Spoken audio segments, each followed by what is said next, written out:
It's been in our family since about 1970. We bought it in Rhode Island. Didn't even realize it was a Picasso until about 5 years ago. I have to admit that it hung over the stove in the kitchen, and all of our kids love the smiley face. And no one's perfect, so it didn't bother me that there was a chip here.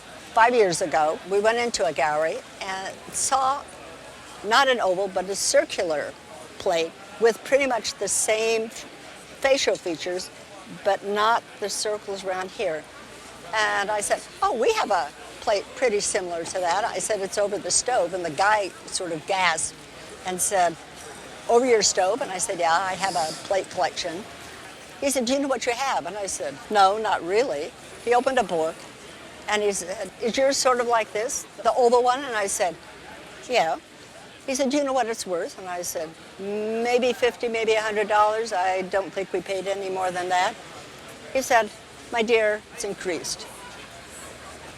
I think you have maybe $1,000. And the guy said, do me a favor, take it off the wall above the stove. So it had layers, I hate to say, of grease.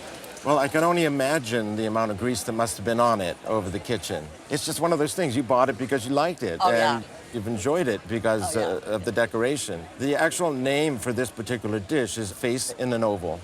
Picasso did a lot of these special editions for the Madoura studio in the south of France. All right. He actually did 633 different objects that were taken and they made special editions for. Some are jugs, some are figures, and some are dishes of different shapes and all. Now, you did mention that there was a little bit of enamel loss there, yes. And we do see that pretty regularly on some of these pieces that have high relief. Yes. But otherwise, it's in quite remarkable condition. What's really important to note for this is that in this particular issue, and by the way, this was done in 1955.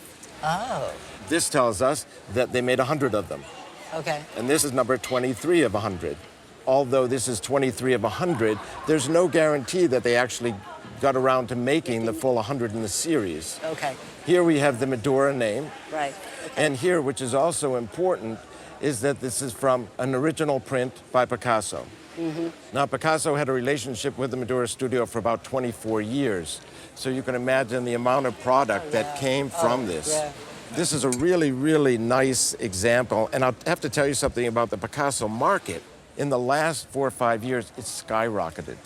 It's just taken off tremendously. So you're snickering in advance. This is good. So what do you think it's worth today? I haven't a clue. You haven't a clue? Would you be surprised that an auction value in today's market, probably on the conservative side, would be in the range of $10,000 to $15,000? I love you too. That's fabulous. That's fabulous. Yes, it's really a wonderful example. There's really no explanation. Trends change in the antique business, and what's changed in this over the last few years is that Picasso is just skyrocketed.